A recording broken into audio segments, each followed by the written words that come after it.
So hierdie jaar 2026, kan julle nog onthou wat is ons kernskrif? Psalm 150. Laat alles wat asem het die Here loof. Kan jy nog onthou in die Amplified? Let everything that has breath and every breath of life praise the Lord. Nou vroeër hierdie jaar, is dit hierdie jaar of is dit al laas jaar? In die winter laas jaar, het Tannie Molly baie siek geword.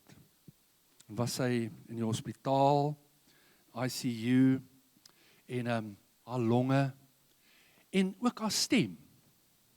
Sy het eintlik haar stem verloor, en toe sy uitkom, toe het sy baie moeilik gepraat. En nou Tannie Molly was baie jare, en miskien was julle op skool hier, leerlinge in Kragbron, toe Tannie Molly daar skool gehou het. Jandrey. Tannie moes hom 'n bietjie meer gepiets het, man.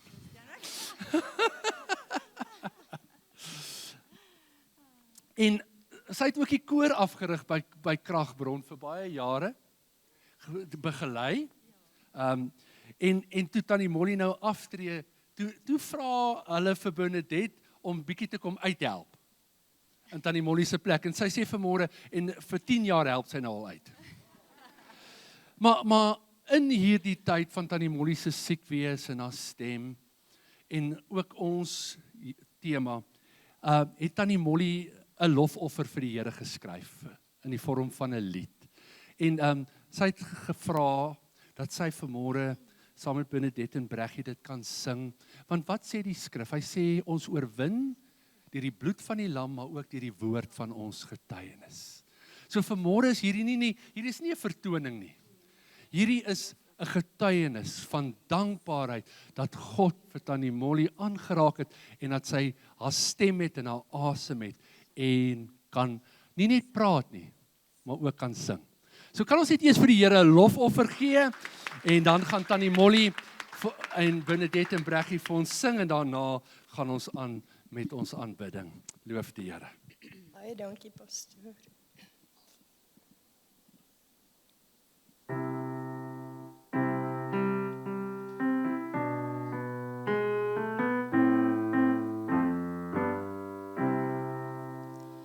Dank aan God vir sy onuitspreeklik genade bewys aan my. Deur sy seun se kruisdood maak hy my van sonde vry. Dank aan hom vir sy onuitspreeklike liefde so teer.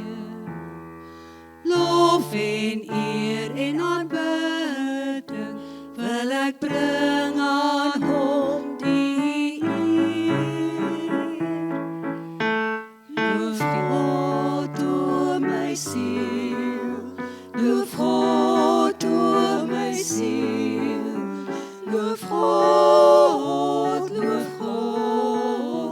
o loof sy heilige naam.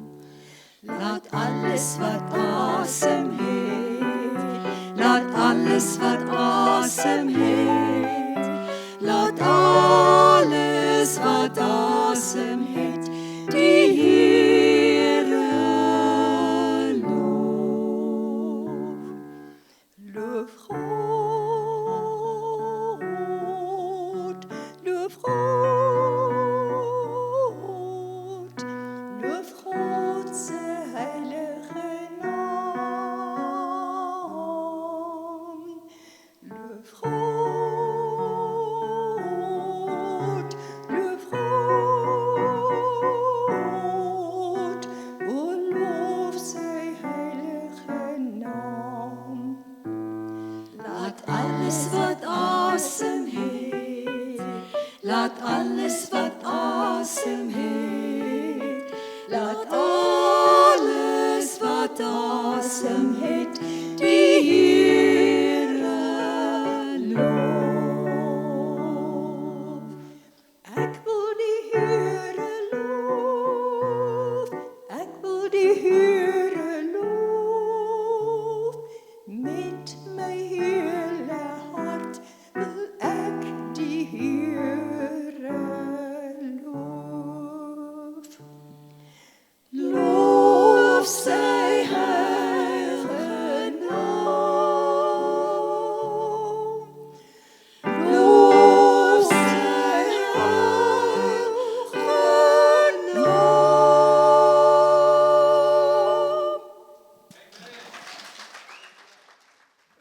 is die afgelope 30 plus dae van as Woensdag af,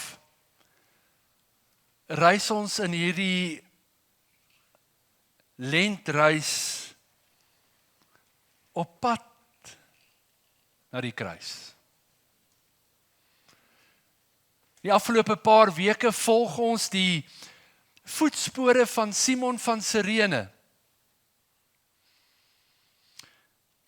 En alhoewel daar nie veel oor hom geskryf word in die skrif nie, glo ek is elkeen van ons se lewens op een of ander mate weer opnuut aangeraak. En ek weet nie in hierdie reis hoeveel keer jy dalk oor Simon gedink het en oor sy lewe gewonder het nie. En dalk oor daardie dag wat hy as 'n blote buitestander, 'n toeskouer, ingetrek was in God se reddingsplan. En vandag 2000 jaar plus verder word sy naam nog steeds genoem. En onthou, want hier sit ons en die afgelope paar weke volg ons Simon. So die kruis het 'n duidelike spoor in Simon se lewe gelaat. En is die Engelse prediker John Stott wat gesê het, the greatest evidence that Christ lives in us is that his character begins to appear in us. The greatest evidence that Christ lives in us is that his character begins to appear in us. Hoe weet ons dat die kruis 'n verskil gemaak het? 'n duidelike spoor gelaat het in Simon van Sirene se lewe. Wel, Markus skryf oor Simon se 2 seuns, Rufus en Alexander, asof almal aan hulle aan almal bekend was. So duidelik was dit so dat Simon se lewe verander het en so was sy seuns aangeraak en was hulle volgelinge van Jesus. In Romeine 16 skryf Paulus oor Rufus en ons aanvaar dis die einste Rufus want hy sê nie dis Rufus van iets anders nie. Hy skryf oor Rufus maar ook oor Rufus se moeder en dan sê Paulus Rufus se moeder was soos 'n ma vir hom. Is dit nie wonderlik nie? So ernstig was sy soos 'n ma, het sy opgetree soos 'n ma figuur. So duidelik kan ons aflei dat die kruis 'n spoor gelaat het op Simon van Sirene en ook so sy vrou en sy 2 seuns. Nou Petrus sê in 1 Petrus 2 vers 21, hy sê, want hiertoe, wanneer hy skryf, is julle, kan ons die julle sommer verander na ons toe? Want hiertoe is ons geroep, omdat Christus ook vir ons gelei het, en vir ons 'n voorbeeld nagelaat het, sodat ons sy voetstappe kan navolg. Simon het in die voetstappe van Jesus gevolg. In hierdie afgelope journey volg ons Simon, maar eintlik sê Petrus, nee, ons volg nie Simon nie, ons voorbeeld is Jesus. So kyk bietjie na daai 3 woorde, geroep, daar's 'n voorbeeld, en ons word geroep om hierdie voorbeeld na te volg, naamlik Jesus Christus. En ek wil vanmôre sê, ek dink nie een van ons, daar word van een van ons verwag om die lyding waardeur Jesus gegaan het ooit in ons lewens te gaan nie, want hy het vir die sonde van die mensdom kom betaal. So wanneer hy sê dat ons in sy voetspore hom moet navolg, is dit nie dat ons moet sterf of ly vir die sondes van die wêreld nie. Jesus het dit reeds gedoen. Dis afgehandel, dis klaar. Maar kyk wat sê 1 Petrus 2 vers 21 in die message parafrase. Hy sê, this is the kind of life you've been invited to. Die uitnodiging is om hierdie soort lewe, die lewe van Jesus te leef. The kind of life Christ lived. He suffered everything that came his way so you would know that it could be done. Is dit nie mooi nie? And also know how to do it step by step. Dink bietjie terug. Dink bietjie terug aan Jesus se kruiswoorde. Wat was die eerste woorde uit sy mond uit? Hy bid tot sy Vader, dat sy Vader, die wat hierdie goed aan hom doen, dat sy Vader hulle sal vergewe. Hy bring herstel, toe die misdadiger uitroep vir genade. He came to show us that it could be done, step by step. Is dit nie wonderlik om te weet, dat ons iemand het wat hierdie pad wat ek en jy genooi word om te leef en te stap, iemand het al reeds hierdie pad gestap.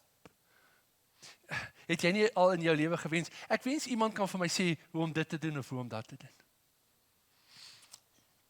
Gister besluit ek my kop is so vol goed en ek so bietjie besig daar by my huis om my stoep te verander en ek besluit toe ten spyte van die vas, ek gaan nou net bietjie fisies arbeid. Daarna moet ek bietjie pilletjies drink. En terwyl ek besig is, dis ek dankbaar dat ek 'n pa het wat my klomp goed geleer het. In daai tyd toe hy my leer, toe het ek gerebelleer. Ek wou jol op 'n Saterdag. Ek wou nie bakstene skoon kap nie, ek wou nie verf nie, ek wou nie.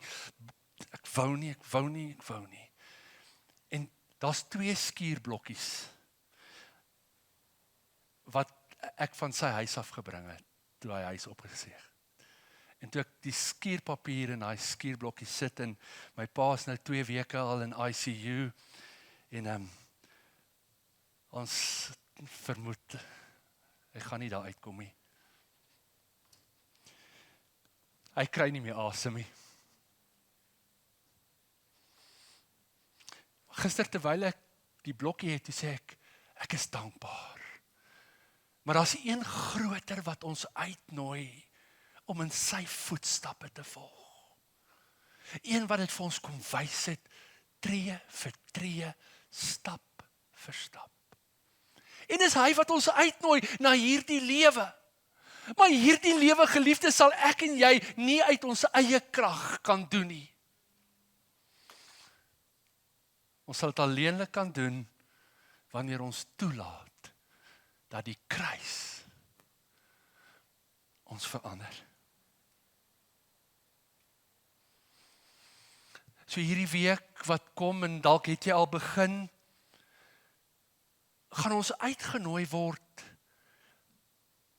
na die transformerende krag van die kruis.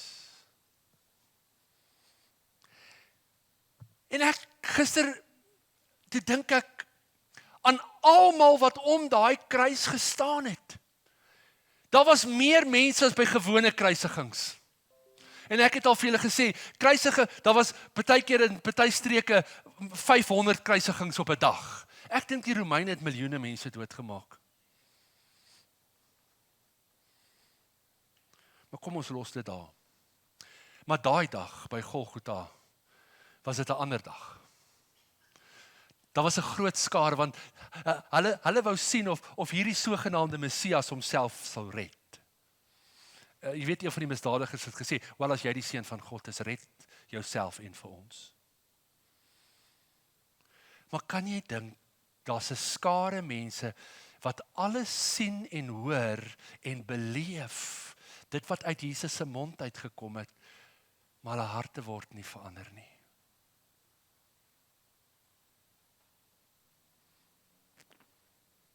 Ons weet van 3. die misdadiger. Simon van Sirene definitief. En die hoofman oor 100. Daai Romeinse soldaat, en ek wil graag ergens 'n bietjie daaroor praat, somewhere, wat aan die einde van die dag uitgeroep het. Waarlik, hy is die seun van God. So hierdie week gaan ons uitnooi. En hierdie verandering werk nie op die oppervlak nie. Nee, hierdie verandering werk diep hier binne in ons harte. En ek wonder vir 'n oomblik of jy kan dink hoe die kruis jou lewe al verander het. Paulus skryf aan die Korintiërs en dan sê hy daar in 2 Korintiërs 5 vers 17, hy sê die ou dinge het verbygegaan, kyk alles het nuut geword. Wat het nuut geword? Simon van Sirene het van buite die stad gekom, die skrif sê, hy het van die veld afgekom, hy het van 'n ander land afgekom, hy was 'n pelgrim in hierdie tyd, daar, toe die Paasfees, die Passover gevier is, hy was 'n buitestander, hy was 'n vreemdeling, maar op daardie pad Golgotha toe, het alles verander. Daai kruis, daai dwarsbalk op sy skouers, het hom nader gebring, as wat hy ooit gedink het, of kon droom het, dat hy aan God sou kan kom. En toe ek hieroor dink, toe dink ek, baie keer is dit so, dat swaar, moeilike omstandighede, ons nader aan God bring, as al die ander goed, wat ons uit sy hand ontvang, wat ons baie keer nie eens raak sien nie. Is dit waar? Praat ek waar vanmôre? En daai dag word hy deel van God se reddingsplan. En daardie dag, daardie ontmoeting, het nie net sy dag verander nie, dit het sy ganse lewe verander. Geliefdes, die kruis verander nie net ons omstandighede nie, dit verander wie ek en jy is. Maar die kruis ontken nie ons verlede nie, maar wat doen die kruis? Ten spyte van my verlede, hy verander dit so, dat ek nie meer deur my verlede gedefinieer word nie. Wat sê Paulus? Hy sê die ou ding het verbygegaan, kyk, alles het nuut geword. Nou word 'n nuwe werklikheid vir ons oopgemaak. Ons word nuwe mense. Is dit nie amazing nie? Alles het verbygegaan, alles het verander, ons word nuwe mense, nuwe skepsels, en ons het dit vanmôre gesing. Ons moet baie keer aandag gee aan die woorde van die liede. Alles,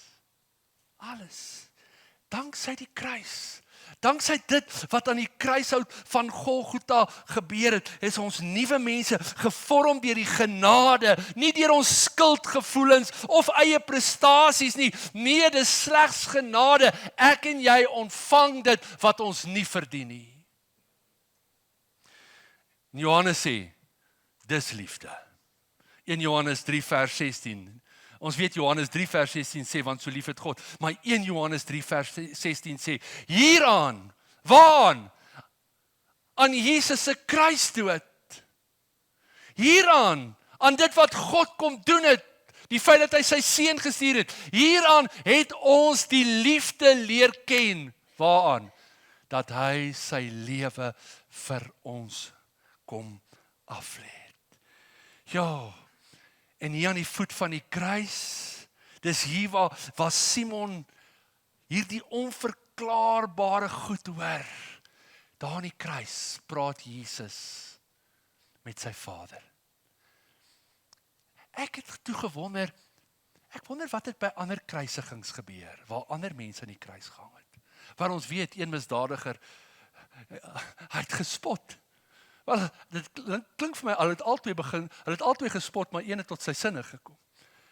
Maar kan jy dink, as jy daar besig is om aan 'n kruis te sterf en daai pyn, wat sê jy? Jy weet, ek het nie gister my vinger raak geslaan met die hamer nie, maar wanneer ons vingers raak slaan met 'n hamer,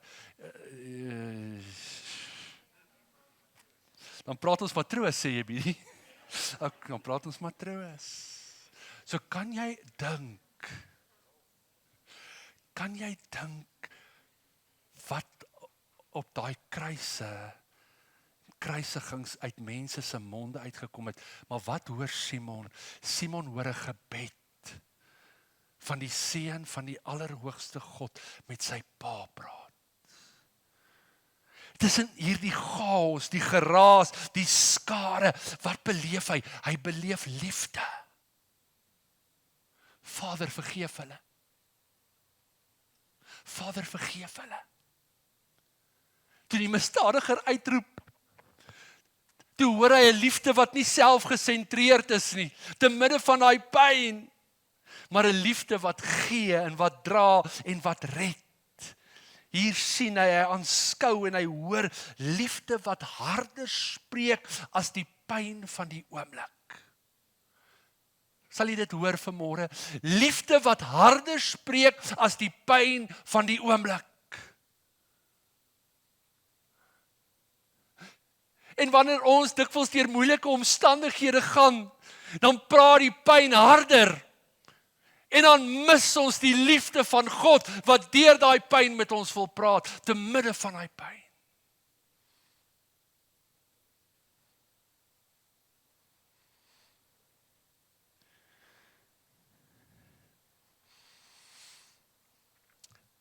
En dis dit wat die lewe van Simon onherroepelik verander.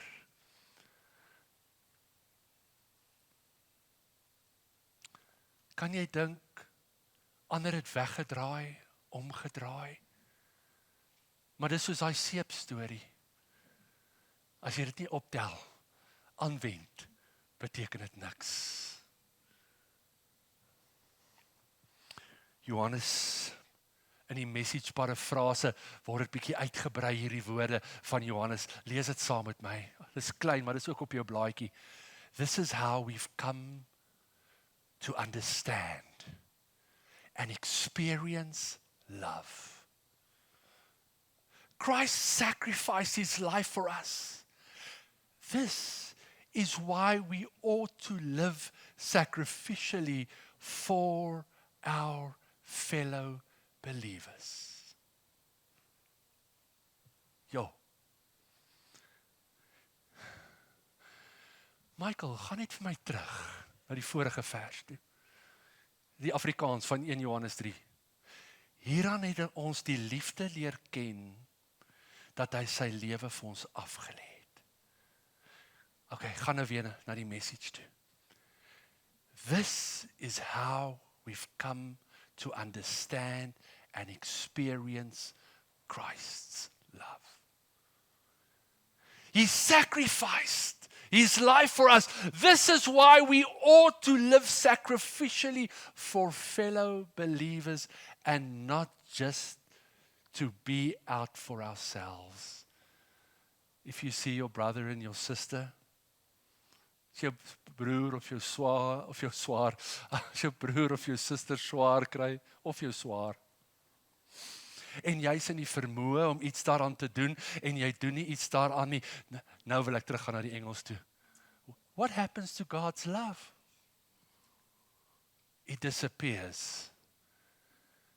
And you made it disappear.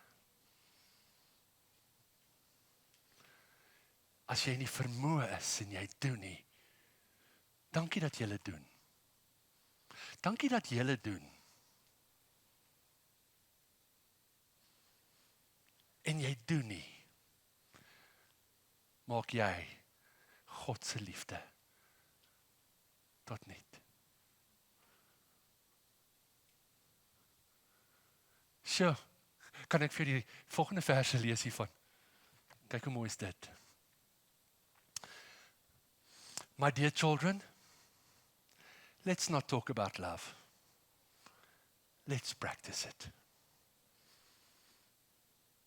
Let's practice real love. This is the only way we'll know we're truly living. Living in God's reality. it's also the way to shut down debilitating self-criticism. En ek het dit vertaal daar, aftakelende selfkritiek. Is dit nie mooi nie? Want wat kom doen die vyand? Hy kom vertel jy hoe sleg is jy. Maar kyk hoe kan jy dit oplos? Deur liefde te betoon, deur goed te doen. Dit was vir my mooi. Selfs al is daar 'n stukkie waarheid in hierdie selfkritiek.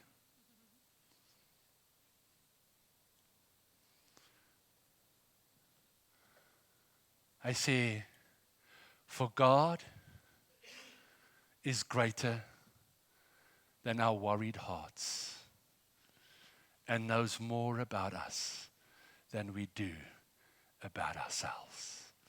Oh, is dit nie mooi nie? Hier is die voorbeeld. Dis hoe ons liefde leer ken het. Hy het sy lewe afgelê vir ons. En soms is dit moeilik en die huis is vol.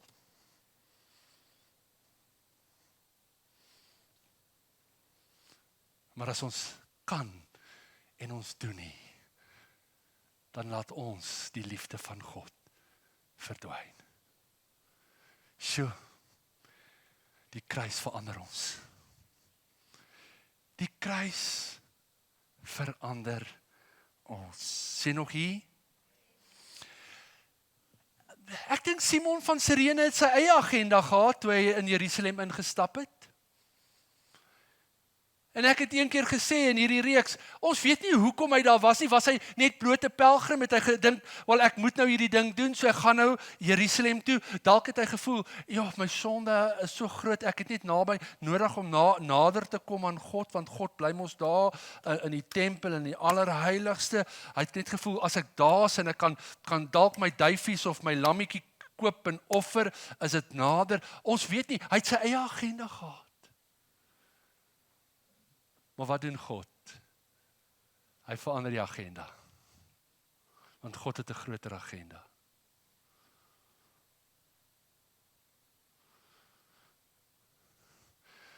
Ag, verskoon my. Woensdag, toe ek daar langs die bed, donderdag, wat 'n dag, ek kan nie meer eens onthou nie. Donderdag toe ek langs die bed van my pa lê, sit en ek hou sy hand vas. En ek dink sommer so aan hierdie preek. En ek dink aan die dag, die aand. Toe ek instap in hulle kamer en hulle al in die bed was.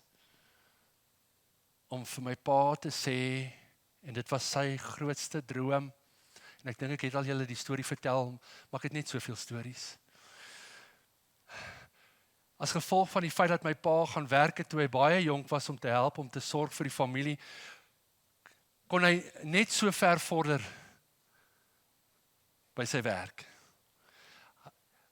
As die werkswinkelbestuurder op verlof gegaan het of wat, kon hy instaan, maar hy kon nooit die pos kry nie, want hy het nie die kwalifikasies gehad nie.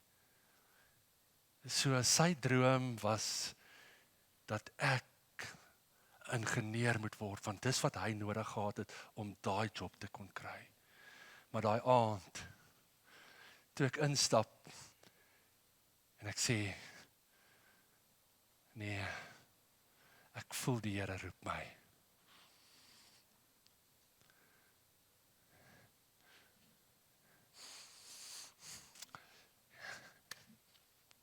En toe ek langs daai bed sit, met sy maar hand in my hande, toe is ek dankbaar dat hy my nie weerhou het nie, of in my pad gestaan het nie. Geliefdes, hoe het die kruis jou verander? Miskien moes jy nee gesê het al in jou lewe vir iets groots. Dalk 'n groot kontrak van die hand gewys het omdat iemand anders onder die tafel iets wou gehad het. Of jou rug moes draai omdat daar meer van jou verwag was as net om die pos te kry.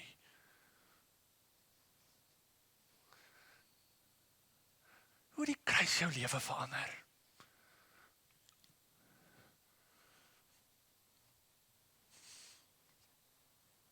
Dalk moes jy ja gesê het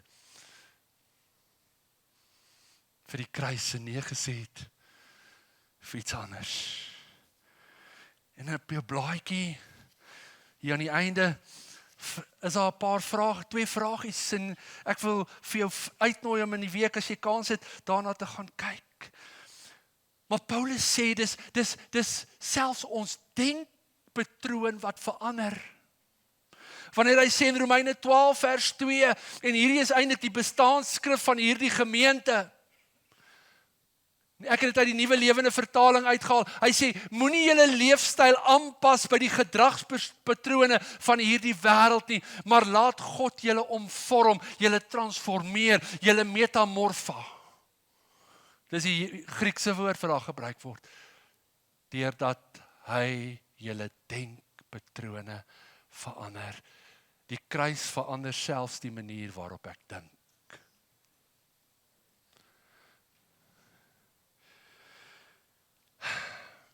Simon van Cyrene het 'n ander mens huis toe gegaan. Kan jy indink hoe ver die pad vir hom huis toe moes wees?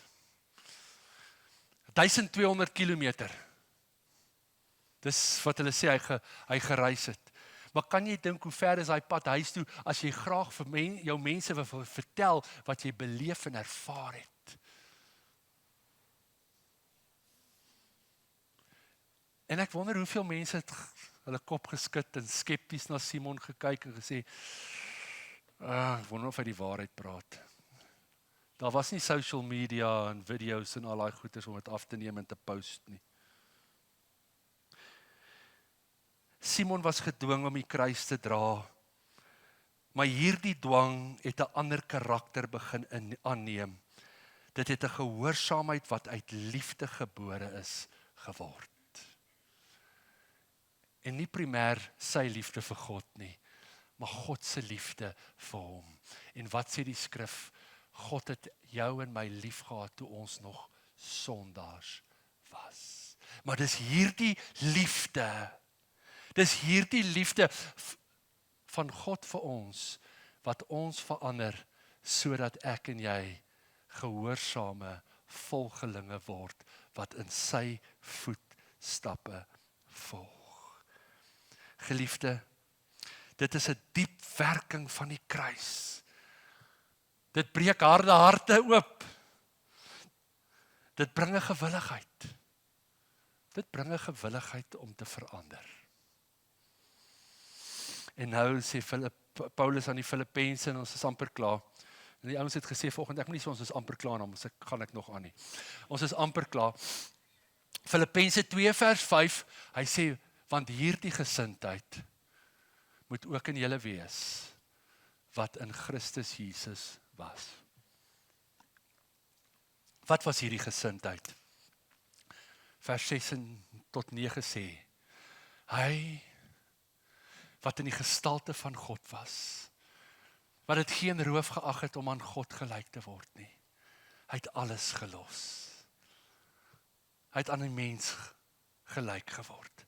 Die gestalte van 'n dienskneg aangeneem. Homself ontledig, homself verneder. Ek het 3 woorde daar in rooi uitgesit. Hy het homself ontledig. Hy het die gestalte van 'n dienskneg aangeneem. Hy het homself verneder. Maar in die plek daarvan het hy 'n naam gekry bo elke naam. Paulus sê, dis hierdie gesindheid wat in ons ook moet wees. Dis hierdie gesindheid. En iemand het gesê gesindheid, ek het dit vir jou op jou blaadjie ook gesit, gesindheid is 3 goed. Gesindheid is die gedagtes wat ek dink. Die gevoelens wat ek vorm. En dan my gedrag, my optrede daarna.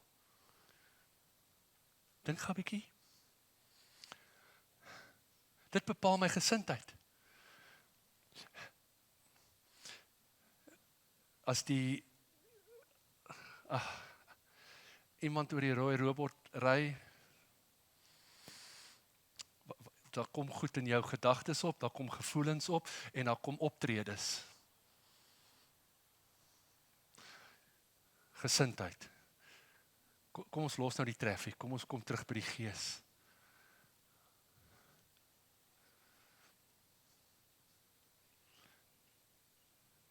Ons word uitgenooi om toe te laat dat die kruis ons verander.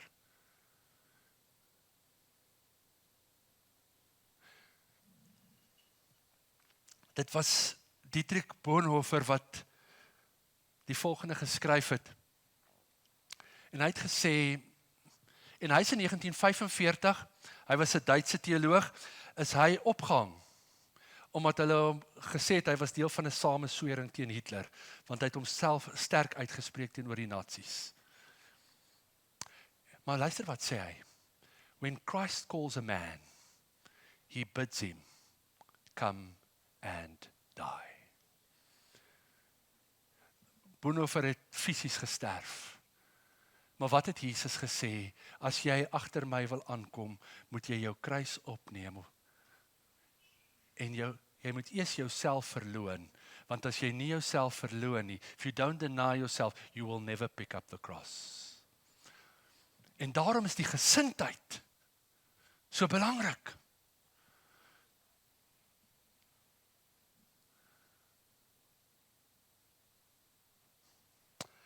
So daar's twee goed wat ons onsself moet afvra. Ek wil jou uitnooi in hierdie week om dit te doen. Hoe het die kruis my denke, my ingesteldheid en my lewenswyse verander? My gesindheid. En is hierdie verandering sigbaar?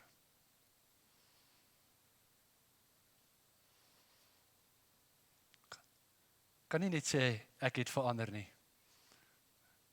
Die verandering moet sigbaar wees.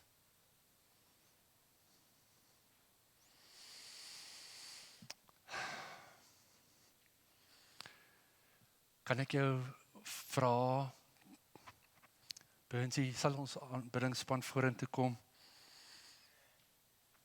Ek wil hê jy moet luister. Want ek wil hê jy moet vanmôre hierdie vraag antwoord. Wel, daar's eintlik twee goed wat ek jou wil vra, en dis nie op jou blaadjie nie. Is jy bereid om 'n volle oorgawe te maak?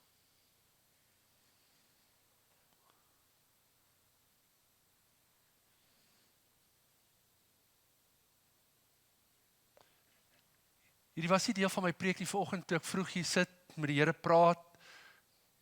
Vra die Here, is jy bereid om 'n volle oorgawe te maak?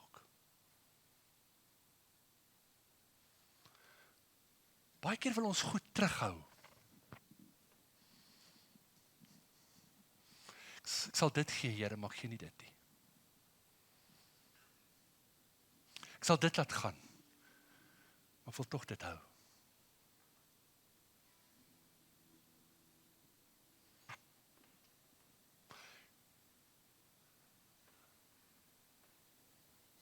Om Jesus te volg,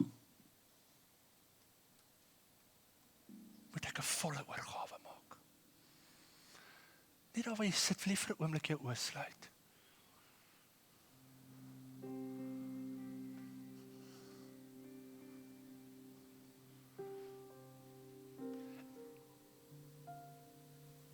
Vergeet van wie langs jou sit. Of dit nou jou man is, jou vrou is of waar. Ek vra vanmôre vir jou.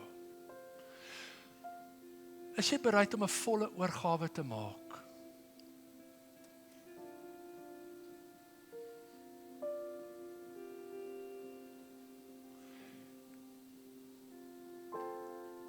Wat hou jou terug, sodat jy nie hierdie volle oorgawe kan maak nie?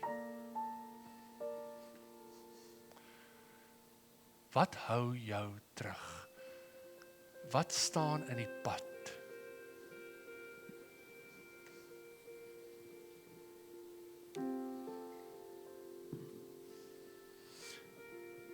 Jou trots,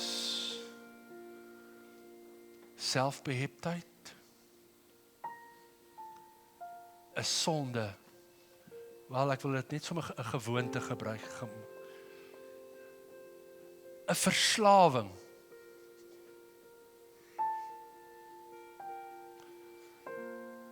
Kom ons sluit ons oë en ons kyk hier rond, asseblief.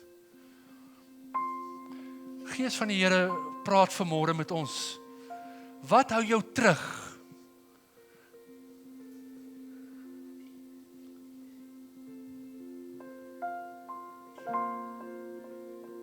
Want jy moet dit vanmôre laat gaan. Jy moet die Here vra om jou te help om van daai ding te laat gaan.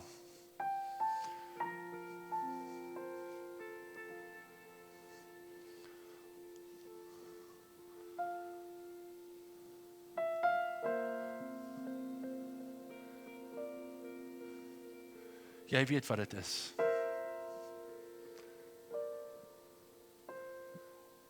Ons kan nie hink op twee gedagtes, sê die skrif nie. Ek is of 100% in, of ek is 100% uit. Die Gees van die Here het vir die gemeente in Openbaring gesê, was jy koud of was jy warm? Maar die feit dat jy lou is, sal ek jou uit my mond uitspieg. Ons het nie meer tyd om lou te wees nie.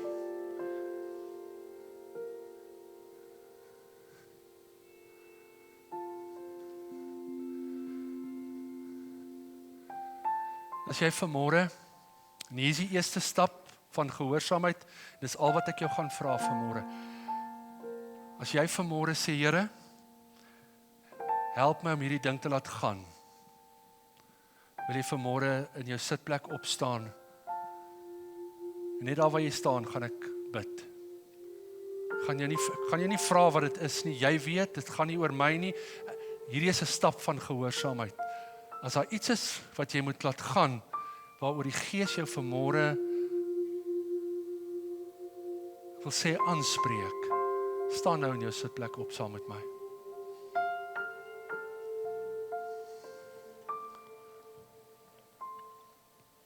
Ek weet dit vat nou guts. When Christ calls a man or a woman, he bids him, come and die. Is daar nog iemand wat vanmôre wil opstaan?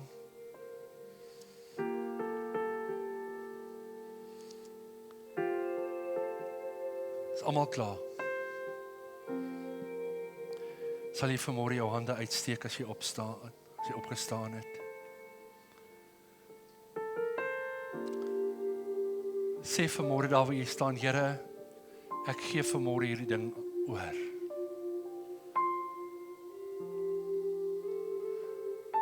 Jy kan daai ding op sy naam noem in jou gedagtes, God weet dit in elk geval. Niks is vir hom verborge nie. Hy het vir die blinde man gevra, wat wil jy hê moet ek vir jou doen? Jesus het geweet hy's blind. Hy het gesê dat ek kan sien. Sê vanmôre vir die Here. En dalk sê jy, ag Letje, ek het al hoeveel keer vir die Here gevra. Maar vanmôre wil ek vir jou vra, terwyl jy dit laat gaan, vat vas aan die kruis in jou gees.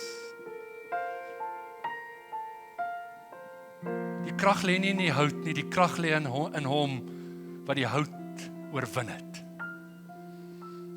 Wat die graf en die dood en die hel oorwin het. Here, vanmôre staan ons voor U. U weet vanmôre, U ken die struggle van elkeen. U ken die uitdaging. U weet wat dit is, want niks is vir U verborge nie. Vanmôre terwyl ons voor U staan, Here, wil ons vir U sê, hier is ons. Ons gee oor. Kom verander my. Here, ek wil nie meer hierdie ding terughou nie, vashou nie. Ek wil dit laat gaan.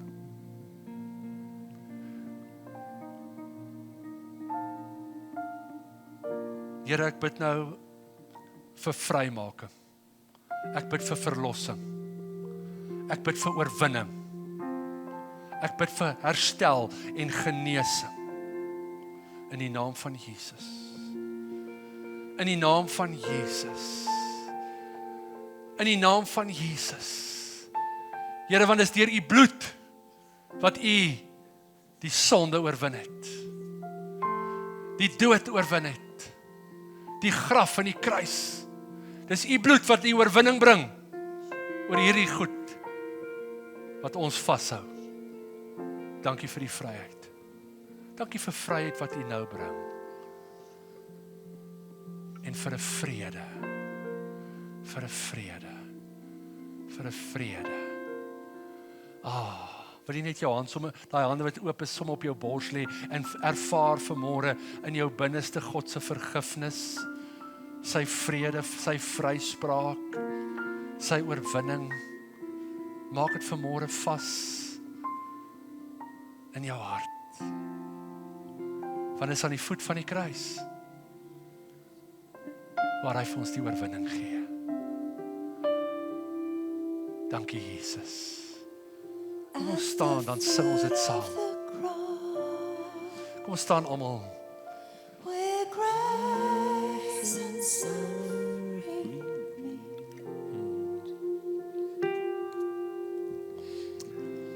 You have shown me your love. Thank you, Jesus. Through the judgment you received. And you've won my heart. And you've won my heart. Now I can trade these ashes in for beauty. And wear forgiveness like a crown. Coming to kiss the feet of mercy, I lay every burden down at the foot of the cross.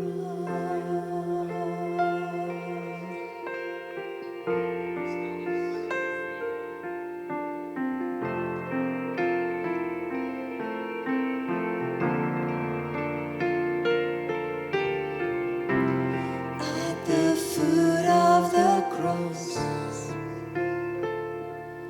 where I am made complete, you have given me life through the death you bore for me. You've won my heart,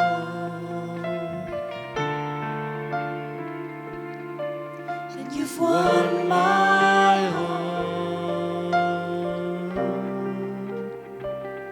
Now I can trade these ashes in for beauty,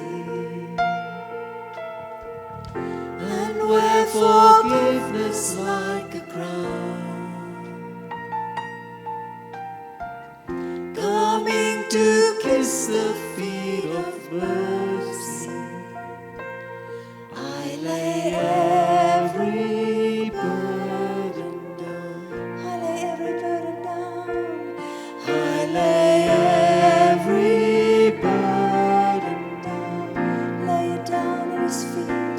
I lay every burden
Here, dankie. Dankie vir 'n oomblik soos vanoggend. Here, wanneer die waarheid en genade mekaar ontmoet. Aan die kruis het geregtigheid en genade mekaar ontmoet. Here, want U is 'n geregtige God, God van geregtigheid. En daarom het U U rug gedraai op die see en op sonde. Maar in daai oomblik was daar genade. Want die prys was betaal. En vanmôre, Here, het ons U stem gehoor en roep U ons op. Maar dankie dat U U hand van genade uitgesteek het. Dankie vanmôre vir genade. Dankie vanmôre vir die kruis. Dankie vanmôre vir die kruis. Ons loof U. En dankie vir asem.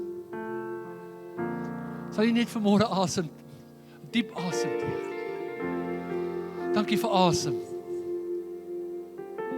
Dankie dat ons met ons asems U kan loof.